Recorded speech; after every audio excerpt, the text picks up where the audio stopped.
Hi, and welcome to the Ohio SBIRT Project webinar for Screening Tool Administration. I am Deborah Schulten, the Training Officer for the Ohio SBIRT Project, and this webinar is going to walk you through 3 screening tools: the Audit for alcohol use, the DAST for drug use, and the PHQ-9 for depression. We're also going to provide you with overviews for 3 more screening tools: the CRAFT for adolescents, the 5 Ps for prenatal substance abuse, and the opioid risk tool.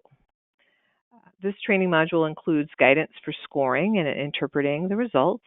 And since SBIRT is an integrated approach, we're often talking to providers who call their customers patients, as well as those who refer to their customers as clients.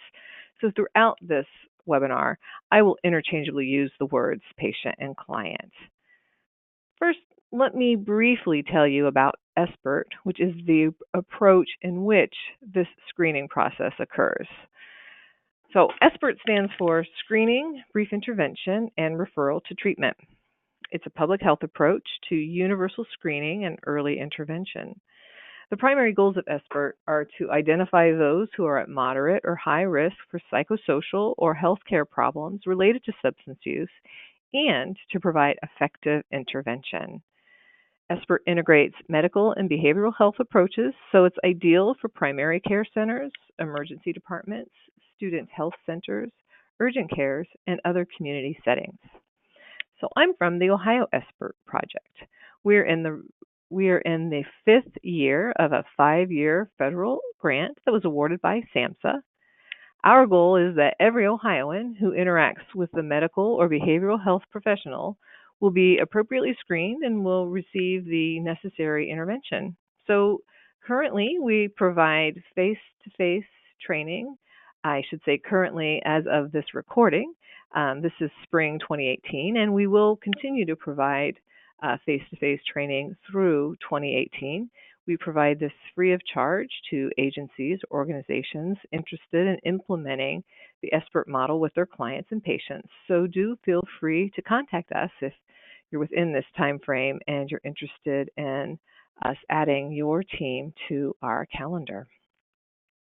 Let me tell you just a little bit about SBIRT. The process starts with a pre-screen. This is ideally a universal screen. This is a question that targets something like alcohol use or drug use or depression. Could also target anxiety or any other concern that you have, smoking, for example, that you have for your patients or clients. But it's a one-sentence question that asks about the use of the substance or the concern. When people say no or 0 to that question, then that's the end of the screening process for that person. If they give an affirmative response, then that would trigger the full screen. A full screen for alcohol use, for example, is the Audit. There are other full screens that you can use for alcohol use. Just make sure it's a validated screen. We recommend the Audit, and we'll talk about that today because the Audit is a validated screen that is simple to use and easy to score. After someone has taken the full screen, there's going to be a score at the end of it. And that score is going to determine what is that next step. So someone who scores very low on the Audit, for example, may then just get positive feedback about how they are drinking at a low risk level. A higher score could result in the recommendation for a brief intervention. A higher score could result in brief treatment, and higher still for the potential for further evaluation for the traditional treatment or specialty treatment. And that's how that process works. Pre-screen for everyone, full screen for those who answer in the affirmative, and then depending on the score, something from a brief intervention to further evaluation for traditional treatment. So there's a continuum of use, right? Some people use or drink at low levels or even low risk levels, straight up from more moderate to higher, and then those who maybe have a substance use dependency. So there's a continuum of use, and there are, with this SBIRT model, a continuum of intervention. Let's talk just briefly about the population that we are talking about. So when we say that, look at this slide and you see the left zone, the green zone, that's people that are considered in the world of alcohol use in the low risk use level. That is about 75% of the population. 75% in general are at a low risk use and or abstinent. The next zone is the hazardous to harmful use zone. That's about 20% of the population. And then there is the those who may be diagnosable with substance use disorder at about 5% or so of the general population. The SBIRT approach targets that yellow zone, that 20% of the population that is using at a moderate to high risk level, but is not yet substance use dependent. That group is a group that can, with minimal intervention, move themselves over to the low risk use zone. So the SBIRT model targets specifically this population because 20% is a significant amount of the population, and two, this group of people can move themselves to the low risk zone with generally a brief intervention or very little intervention. So that is the target population for the SBIRT model. And to identify these groups of people, it starts with the screening process. A screen is not a diagnostic tool, so a screen can be administered by any skilled professional. When there is reimbursement involved, there may need to be those with specific credentials or licensure. But in general, screening can be done by any skilled professional. And it's important to remember that it is not a diagnostic tool, but it is a tool that can be used to be a springboard for the conversations regarding substance use. At minimum, just having a tool in place, especially one that is administered universally, can open up important conversations regarding substance use that can be valuable to the treatment and healthcare provision for patients and clients. We're going to start by talking about screening for alcohol use. And so that kind of begs the question, why? Why screen for alcohol use? Well, there are many reasons why providers should consider screening all their clients and patients for alcohol use. And this slide just starts to share some of the important reasons why alcohol use can affect the treatment, the medication, the situation of your patients and clients. So anywhere from mood disorders that can be affected, or cognitive disorders, if we're kind of starting at the head, right?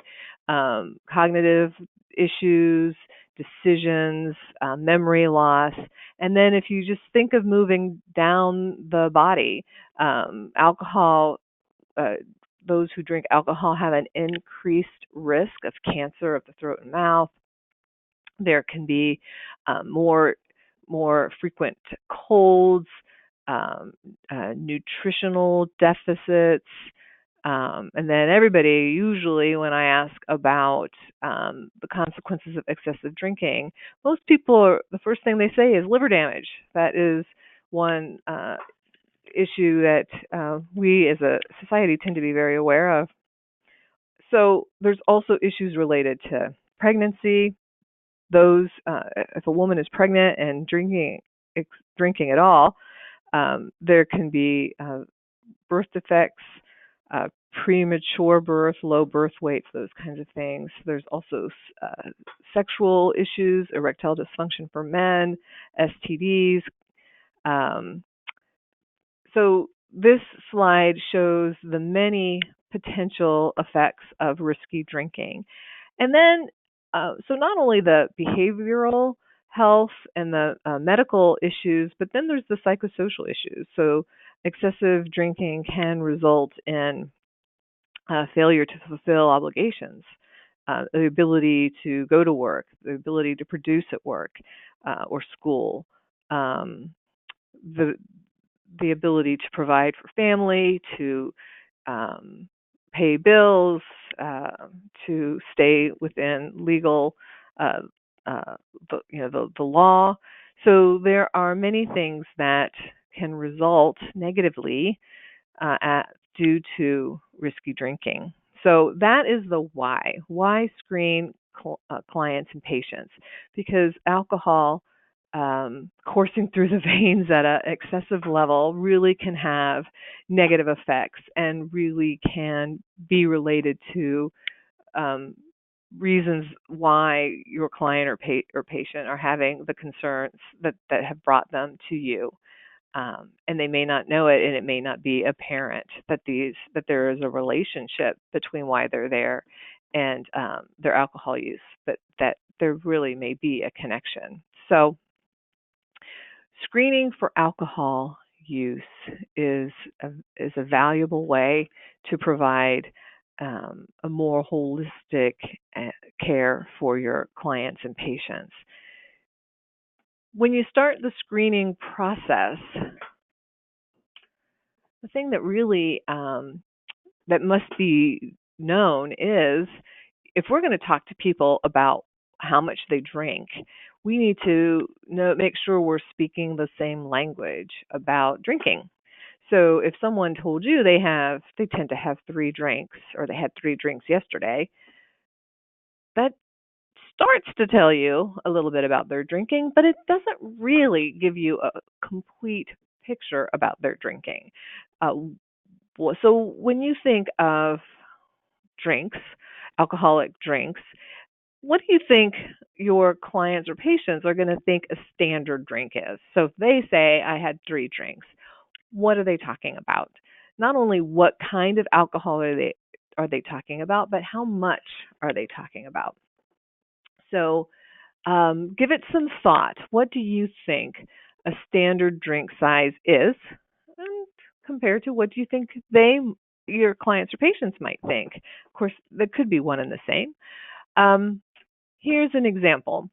So when we are talking about a standard drink size, so when we are saying screen for alcohol, make sure that you and your client and patient are talking about the same kind of standard drink. So for a beer, that is going to be 12 ounces. For wine, 5 ounces. And for hard liquor, that's 1.5 ounce. So if someone says they have 3 drinks, peeling away at that is important. 3 drinks of what? What were your 3 drinks? 3 beers. What was the size of those 3 beers? The kind of Coke or Pepsi can size is 12 ounces. Was it that size of a can? When it comes to beer, those cans can get bigger and bigger. They can be 20 ounces, and I hear they can even be 40 ounces. And bottles are also getting bigger when it comes to beer. So it's important to make sure that you and your client are talking about the same sizes. So they can say 2.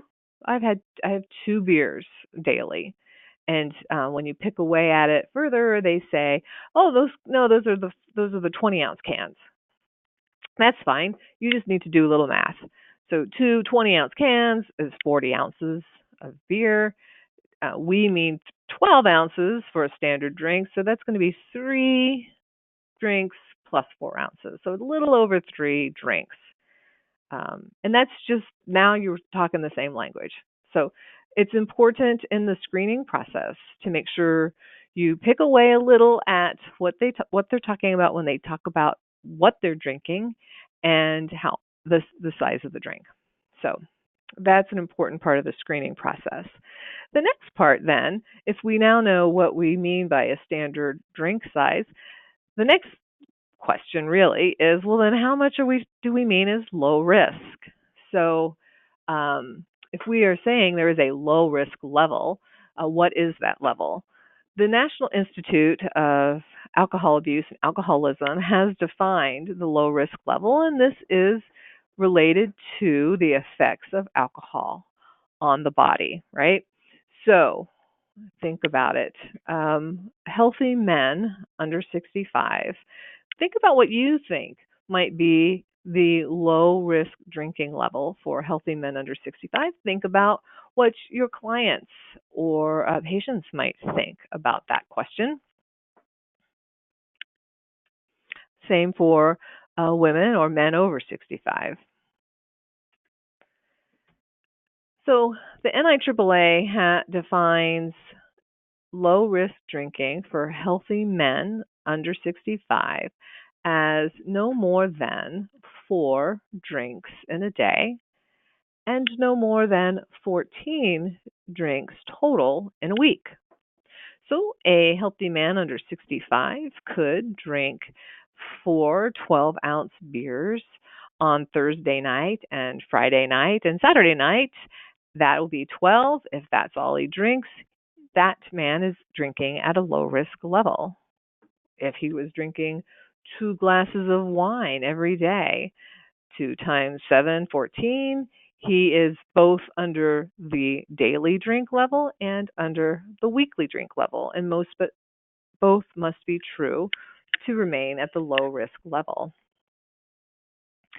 If, however, he was drinking 1 6-pack on Friday, he would no longer be at the low risk level. He would be drinking more than the 4 in the day, so he won't have met that daily drinking level, and he would be at a higher risk level. Women, the low risk level is 3 or fewer drinks in a day, and no more than 7 during the week. So the same examples would apply to a woman.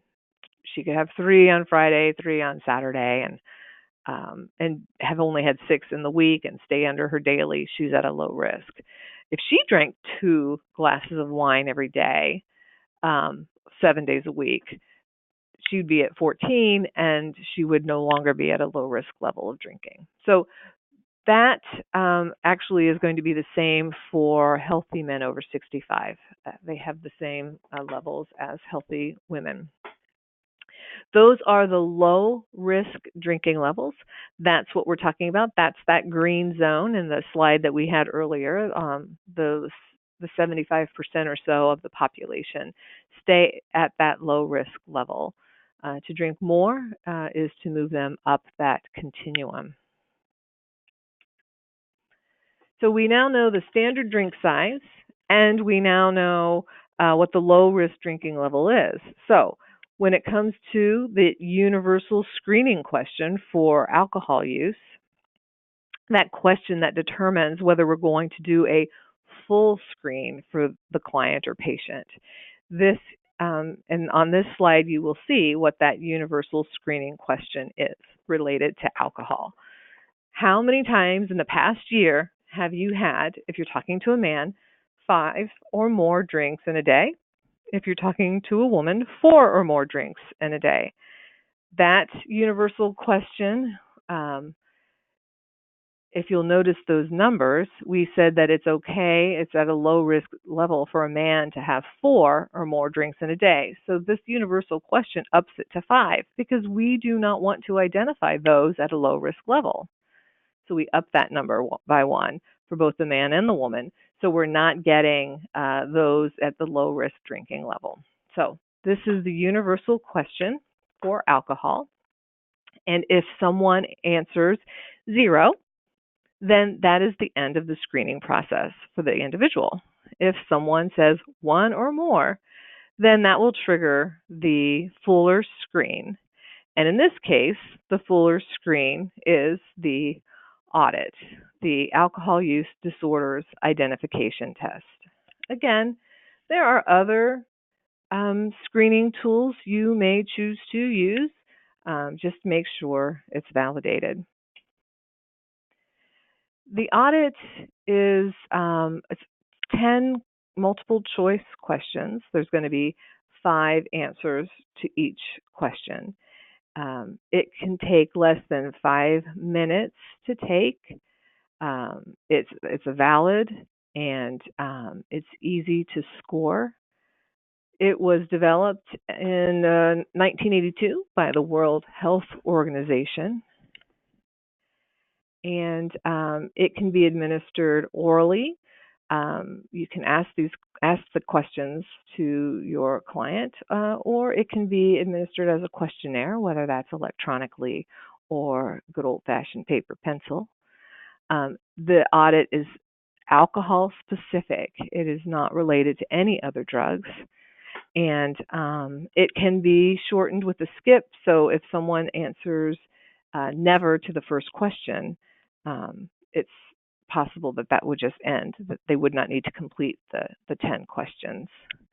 The thing about the audit is that every question is related to the past 12 months. So all the questions there will say in the last 12 months, etc. So let's take a look at it. Here's the audit. Some versions can have pictures of the standard drink size to help start the topic, or again, make sure we're speaking the same language. This one has that, but I've cut that off for the purpose of the slide.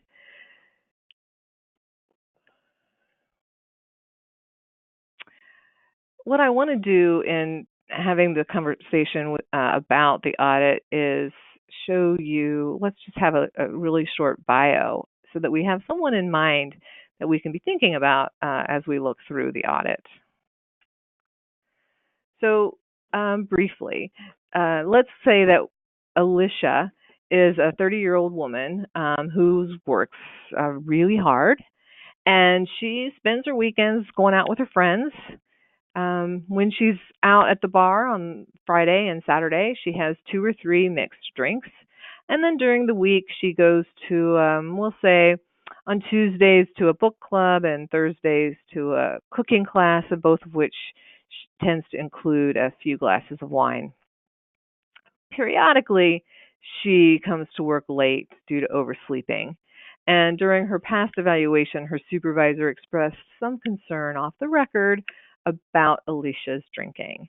One more thing to know is that Alicia recently turned 30, and even though we talked about her drinking usually only 2 to 3 mixed drinks at a time, when she turned 30, she celebrated with 4 margaritas. That's significant because that is why we even did an audit for Alicia, because we asked her the universal screening question that in the past year, have you had 4 or more drinks in a day? And she had to say yes, because she did on her birthday, right? So that triggered the audit. Now, the audit, just orient you a bit to this screening tool. The first 3 questions of the audit are asking really about amount and frequency of drinking. It's looking for hazardous drinking levels.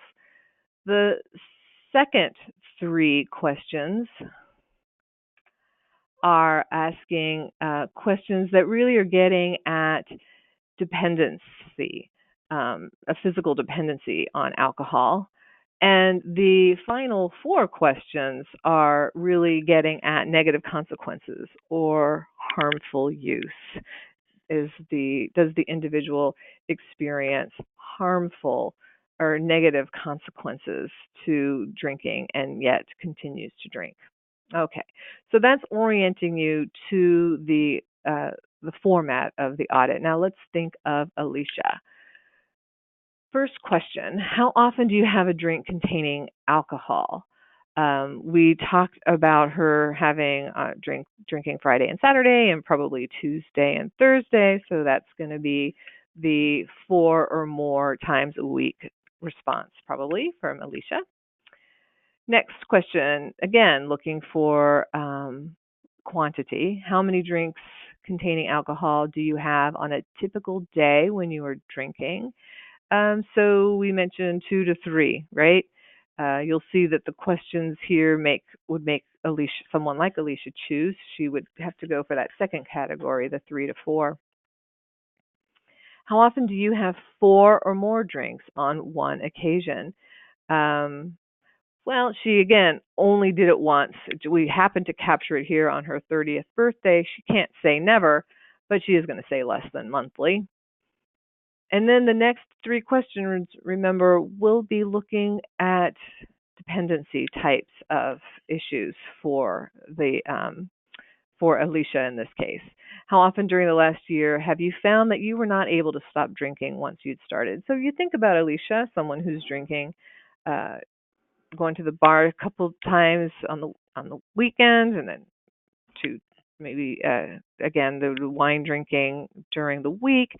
Not likely someone that is having a difficulty to stop drinking, so she's going to say never. Next question, how often during the last year have you failed to do what is normally expected of you because of your drinking? Think just in general, what are some of the kind of things that someone might fail to do because of excessive drinking? We talked about that a little when we talked about the negative consequences of excessive drinking. So this is where that person who may not be able to continue to go to work, pay their bills, take care of their children, get their children to school, make sure that they're fed adequately and nutritiously and those kinds of things. So that would be the kind of thing that this question is looking for. When it comes to Alicia, we know that sometimes she shows up a little late to work. So we're going to say that she would say less than monthly for that question. Number 6, also looking for dependency. How often during the last year have you needed a first drink in the morning to get yourself going after a heavy drinking session?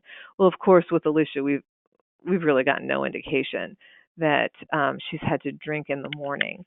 And again, this question is looking for someone who's needing that alcohol because the body is starting to demand it when it's gone 8 hours or so without drinking. So the last 4 questions are looking at the negative consequences. Has this person experienced negative consequences to their drinking and continued to drink? So how often during the last year have you had a feeling of guilt or remorse after drinking? We're just going to have to guess on this bio. With Alicia, I'm going to say that maybe she feels a little guilty when she's having to show up late to work. So we'll just give her a less than monthly. You may choose a different answer there. That's fine. Just keep track of your answers and we can see how they compare. The next question, how often during the last year, again, all of these during last year, have you been unable to remember what happened the night before because of your drinking? This question is looking for blackouts, right? A blackout is when someone has been drinking at a level and their brain is not recording what is happening during a period of time. Someone has had a blackout or is having a blackout when they have this kind of spotty memory, this kind of a semi kind of periodic amnesia. So that person who can't remember bits and pieces of the nights that they were drinking. Um, it's very different. It's different than a pass out. So someone can have not passed out that entire evening, and yet still the next day there are periods of that evening that they can't remember because their brain stopped recording information for moments of time. That's a blackout. That's what that question's looking for.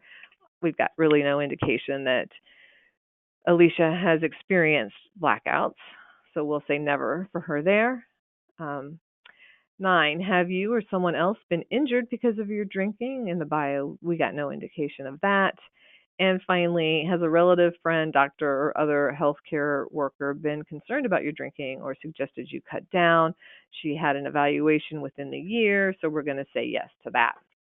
That is those are the 10 questions related to our case study, Alicia. Here's how the scoring goes.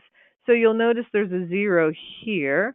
Everything in this column is a 0 point. Everything in this column is 1 point. So 1, 2, 3, 4 points for Alicia there.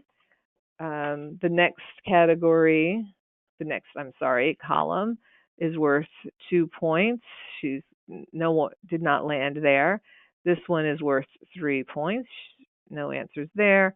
This one's 4 points. She has 2 there, so that's 8 altogether from that column. So we add. Then we could put the scores, the totals here. We could put an 8 here, and we could put 4 here. That's going to equal 12. Right here is a little cheat sheet. So we could circle zone 2 for Alicia. Her 12 fits in zone 2. What does that mean? Well, these are the recommendations for individuals related to their score. So if someone scored lower in the 0 to 7, they really are probably drinking at a low risk level. And the recommendation would be that they get positive reinforcement for that. The feedback being maybe to explain what a low risk level is, so that they know how to, to continue to target that to stay below that level. Then Alicia scored in this zone 2, and the intervention recommended for those who score in this zone is the brief intervention. And remember, we're talking from the SBIRT model: screening, brief intervention, and referral to treatment. This is the brief intervention that we are talking about for the SBIRT model. And I'll tell you about that in just a moment. Someone who scores a little higher would be a candidate for maybe extended brief interventions, or even the potential for some counseling sessions to lower drinking levels. And zone 4, people who score at this higher level would be someone who may need further evaluation for specialty treatment. So, brief intervention. What is a brief intervention? Again, people in the yellow zone, that 20% of people who are at a hazardous to harmful risk drinking, they can, with a brief intervention, a conversation that could be as short as 5 to 10 minutes, a conversation that raises the awareness in the patients about their drinking and the risks that the drinking is causing for them, and a conversation that enhances their motivation to change. People who are in that 20% that drinking at an at-risk level can move themselves to a low-risk level of drinking with an increased awareness and an enhanced motivation for change. That can be done. Again, this is a evidence-based approach that a brief intervention can lower the risky drinking levels of individuals. A 5 to 10 minute conversation can help someone choose to move from that a moderate to high risk level of drinking back down to a low risk level. And that is what we mean by a brief intervention. When we're talking about drinking, we do always want to be aware that even though we have the low risk levels identified by the NIAAA, there are going to be some people that shouldn't be drinking at all. That's anybody under the age of 21, by the way, and anyone who's pregnant or considering pregnancy. It can also be someone who has a medical condition for which alcohol use is contraindicated, or someone who has medications prescribed to them that would be contraindicated. Examples of that could be sedatives, analgesics, or selected antihypertensives. It could also be someone who is operating heavy or machinery. So there are people on individual basis that may need to be drinking basically zero for the reasons that we described. So there's always room for that too. The audit is a screening tool that does actually say that the verbiage can be changed. Sometimes evaluations or assessment tools say things must be stated exactly, no changes made, but that's not true of the audit. The audit does allow for variations in the way questions are asked, the numbers used. So instead of the how many times have you had 4, you can change that number if you're trying to identify a certain level of drinking use. So be aware that you are able to make changes to the way the questions of the audit. That will not be true of the DAS, which we're about to talk about. So let's talk about it. Let's talk about screening for drug use.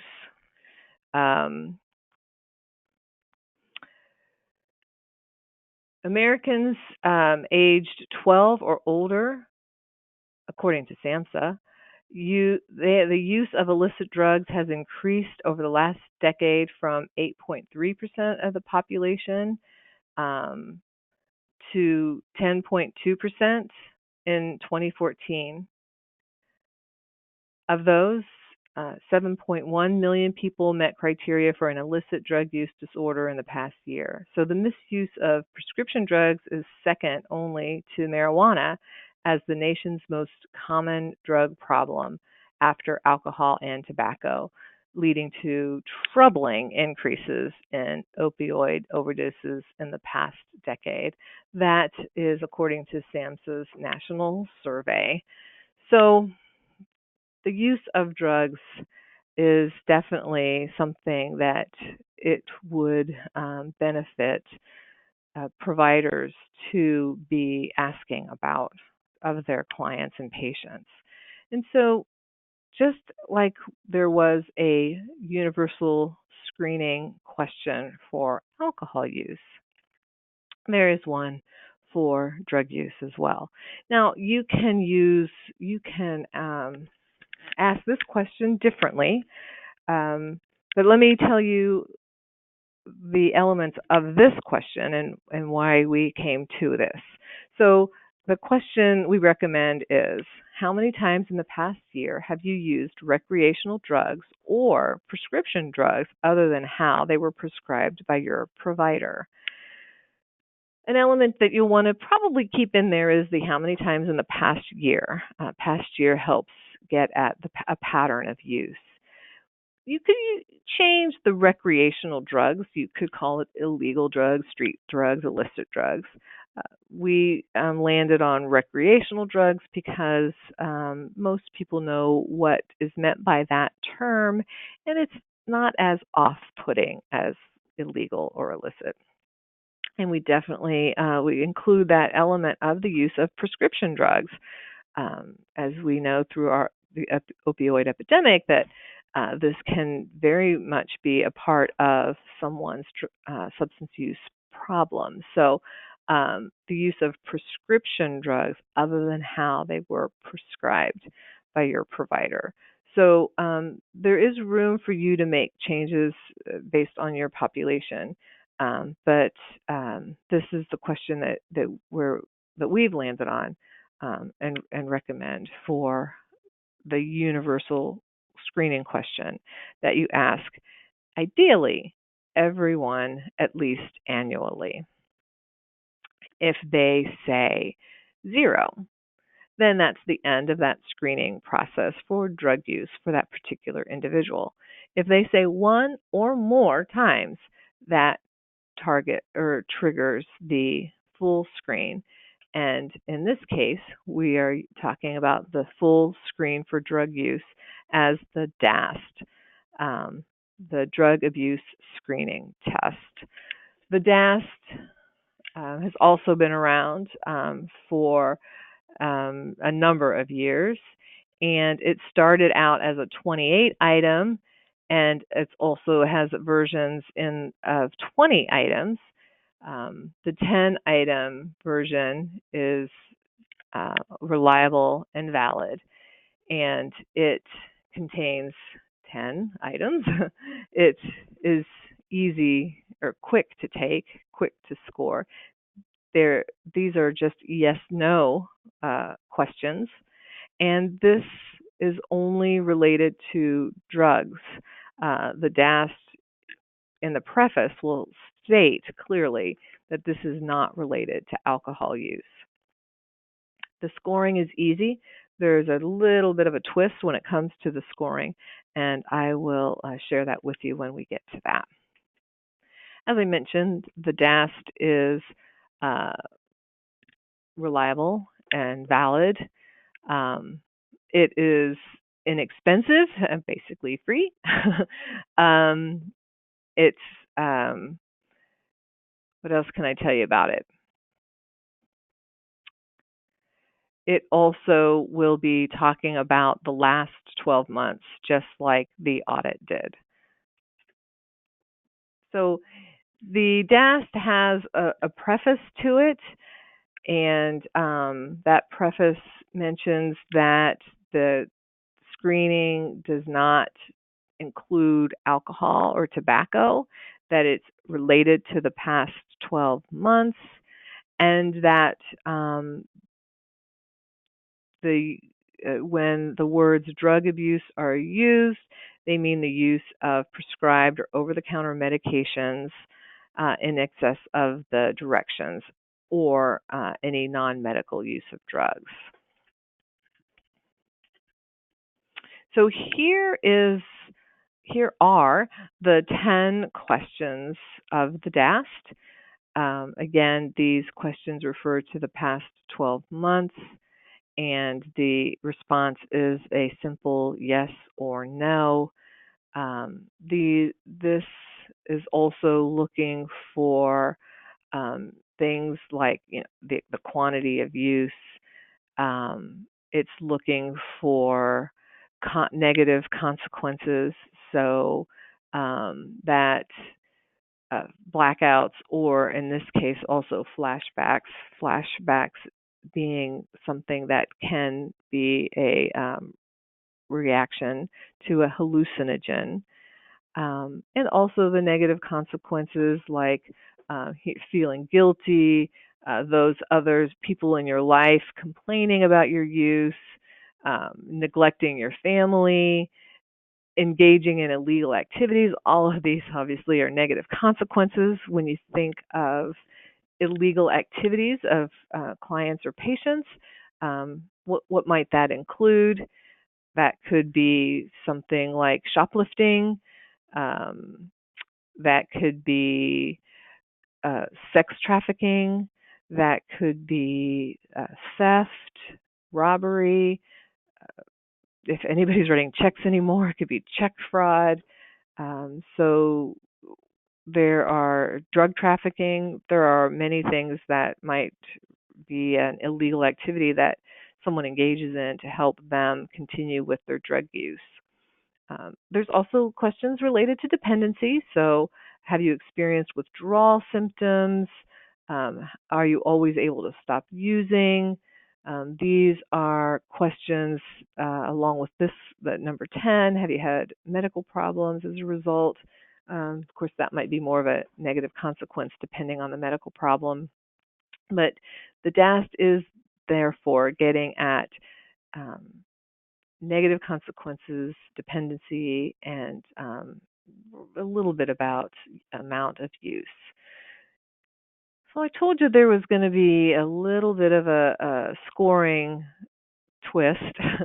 um, in general, the yeses are a 1, except there is an exception for number 3. It's the no that is the 1 point. Because if you notice that question, are you always able to stop using drugs when you want to? If the answer were no, that's actually an indication of a concern. So if there are yeses for 1, 2, 4, 5, 6, 7, 8, 9, 10, those are 1 point. But if there's a no on number 3, that's the one that gets the 1 point. And so I've got that listed for you here. 1 point for each yes except for number 3, where the no is the 1 point. You're going to get, you'll add up the yeses plus the no in number 3, and that will land in a zone, just like we talked about with the audit. And just like the audit, there is an indication of what to do. So you'll see how with the DAST score, the number has to be very low, actually a 0, for the positive reinforcement feedback intervention. For any yes, for any score from 1 to 2, that's a brief intervention, which we've talked about, that 5 to 10 minute conversation that raises awareness and enhances motivation for change. And a higher score, a 3 to a 5, would be the intervention recommended, an extended brief intervention, brief therapy, some counseling sessions. And a score as low as a 6 to 10 would be someone who may have a likelihood of dependence, so further evaluation for referral to a higher level of care is the intervention recommended there. So that is an overview of the DAST. When it comes to talking to your client or patient about the results of the audit or the DAST, we recommend using a motivational interviewing approach, and that really tends to start with asking for permission to have this conversation in the first place. So something like, would it be okay if I share with you the results of the questions we've been talking about? And then, of course, the score itself, the number, really won't have much of a meaning for the person. So if you do share the score, you're going to want to share the meaning of the score. The thing that we would recommend, again, in the spirit of motivational interviewing, is to, after you share, after you've asked for permission to share and you share the information, as early on as possible, solicit from the patient their thoughts on this topic. You know, what do you make of this information? Or what do you think about this?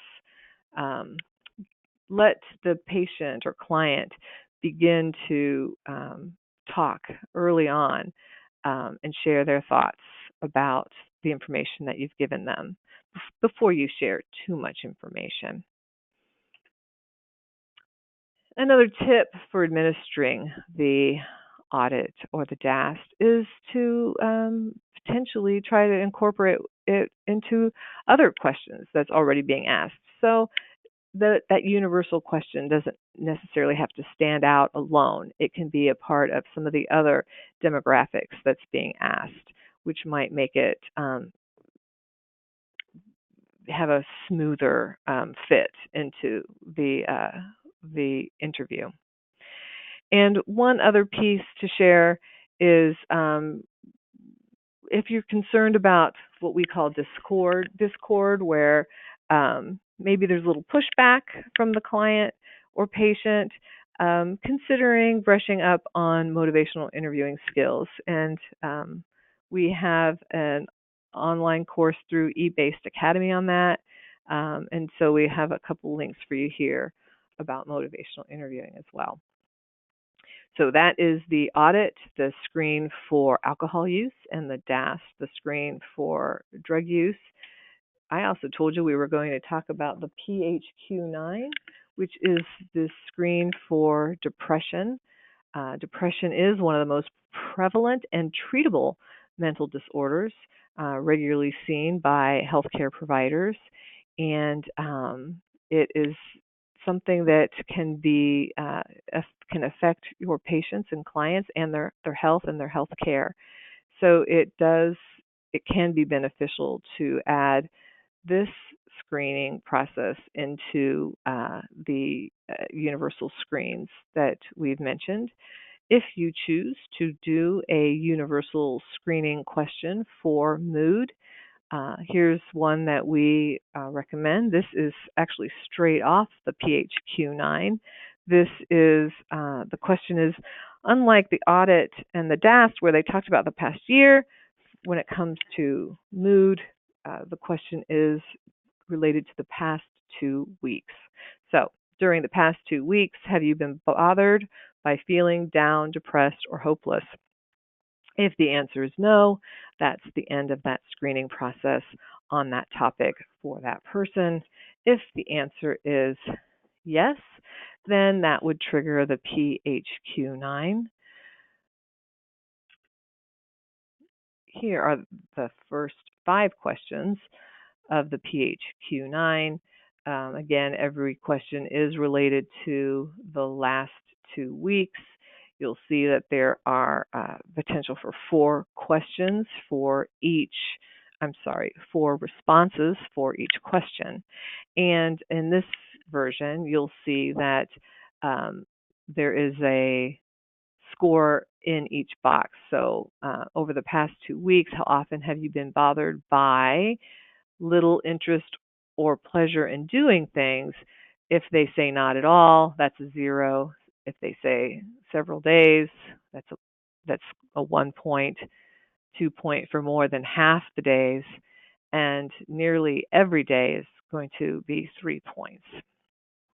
So you will probably notice that the questions really do basically list the symptoms of depression, some of the symptoms of depression: little interest or pleasure, feeling down, depressed, hopeless, trouble falling or staying asleep, so sleep issues, energy issues, appetite, going on to the rest, how one feels about themselves, their concentration, their ability to communicate, and then finally the thoughts that they would be better off dead or of hurting themselves. So someone can score, this also can be asked orally or in writing. You can see that it's with the 9 questions, quickly administered. The scoring is also obvious, and they too, you can add each of the columns to get these, add these, each of these to get the total, and there's a couple things I do want to share about the PHQ-9. PHQ-9, and yet here's a 10th question. This additional question, this 10th question, is put in place to help with the diagnostic piece if one is certified or able to, when interpreting this, to consider the diagnostic possibilities of the PHQ-9 results. The other thing I wanted to share with you is to notice question 9. So question 9, of course, is getting at suicidal ideation. And with this question on the PHQ-9, really, you'll always want to look specifically at that question. So someone could have scored, they could have put 0 on everything previous, but if they note from 1, 2, or 3 on question number 9, if they give any indication of suicidal ideation here, that is something that it's recommended that you explore further through potential risk assessments as well. So when it comes to scoring the PHQ-9, you add, like I said, all of them in the column to get the total. And then the intervention grid's a little different here for the PHQ-9. For that lower score, feedback is the recommendation. But for anything higher from that 10 points on, again, the referral would be to the behavioral health specialist available to you. So if you had a situation where it was just a clerical staff or someone providing the screening process, if there's going to be a score of 10 or more, then that should trigger a conversation with a behavioral health specialist, whether it's within the department or agency or organization or outside, but that it's not expected that a brief intervention is called for here. So I just want to point out that difference when it comes to the kind of the then what part of the interpretation of the PHQ-9, where it goes from either basically just positive feedback onto a referral. So I told you we were going to talk about the audit, the DAST, and the PHQ-9, and also share a little about 3 other tools, the next one being the CRAFT. The CRAFT is a tool for people under the age of 21, and it is looking at substance use. The CRAFT is a mnemonic acronym, so the CRAFT can help you know what questions are going to be asked, and again, it is for those under the age of 21. It is also a validated tool. I want to share that with you. And it also is talking about the past 12 months. So the CRAFT is going to have basically 2 parts to it. The first part is these 3 questions here. And if someone said no to all 3 questions in this part A, that would be the end of the screening, generally. Actually, let me reword that. If they say, if there's a no to this 1, 2, and 3, then for the part B of the CRAFT, they would only have to answer the first question. So part A, everybody answers, do they drink any alcohol, more than a few sips? Do they smoke any marijuana or hashish? Do they use anything else to get high? And that includes illegal drugs, over-the-counter, prescription. So if they say no, no, and no, when it comes to Part B, which we're just about to look at, they would only need to answer the first question. If, however, they say yes to any of these, then when you get to Part B, they answer every question. And it's that Part B that has that CRAFFT mnemonic device piece. Let's look. So, Part B, first question is the C. Have you ever ridden in a car driven by someone, including yourself, who was high or had been using alcohol or drugs? So, with the craft, everyone answers the first three questions of Part A, and everyone will answer the C of this Part B. If Part A, someone answered one yes, then they were going to go ahead and answer the rest of the craft questions, the CRAFFT. The R, do you ever use alcohol or drugs to relax, feel better about yourself, or fit in? The A, do you ever use alcohol, drugs while you are by yourself, i.e. alone? The FFT. F for forget, F for friends, T for trouble. And here are the questions for that. When it comes to scoring the craft, 2 or more positive items indicate the need for further assessment. That's the craft. And the end of this webinar, there are links to the craft for different versions. This is the kind of screen that you can also easily create your own version or format. That's the craft. I also said we were going to talk about the 5 Ps, the prenatal substance abuse screen. So the prenatal substance abuse screen originally had 4 questions. It now has 5 plus a question for tobacco use. The 5 Ps stand for peers, partner, parents, past use, and present use. And again, it also includes the potential for a question about tobacco use. A yes response to any item indicates that a woman should be referred for substance use assessment, remembering that a woman who is pregnant should not be using any drugs whatsoever. There's no amount that's at a low risk. So here are the first 3 questions of the 5 Ps.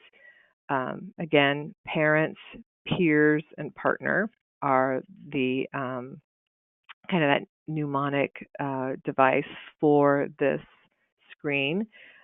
Did any of your parents have a problem with using alcohol or drugs? There are 3 potential responses. Do any of your friends or peers have a problem? And does your partner have a problem? 4 and 5, past use and present use. And then again, that optional question, how much did you smoke before you knew you were pregnant? So that's the 5 Ps.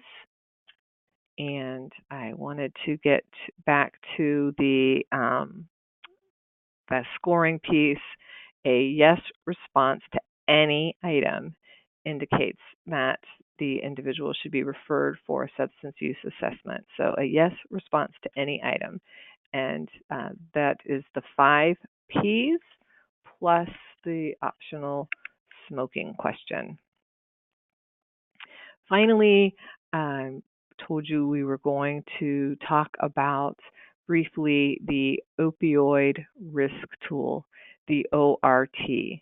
The ORT is a brief self-report screening tool designed for use with adult patients in primary care settings to assess the risk for opioid abuse among individuals prescribed opioids for treatment of chronic pain.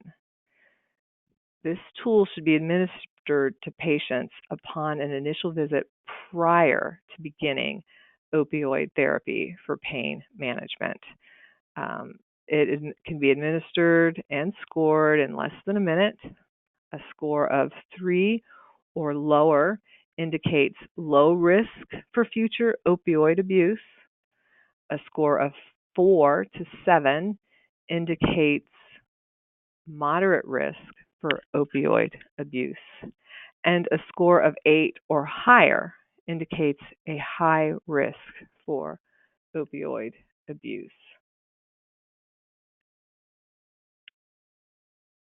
That is the opioid risk tool. And at the end of this webinar, we have links for this tool, and that will also be available on the website.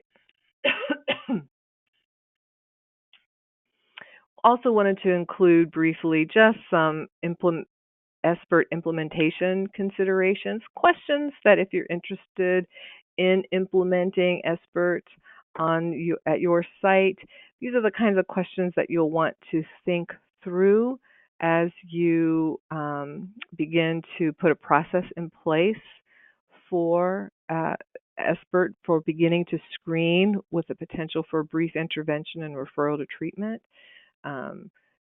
Questions about the patients, which ones will be screened and how often, how will it be coordinated and who will administer, those kinds of things, as well as what are the follow-up actions going to be, with the sequence, kind of really thinking through that workflow.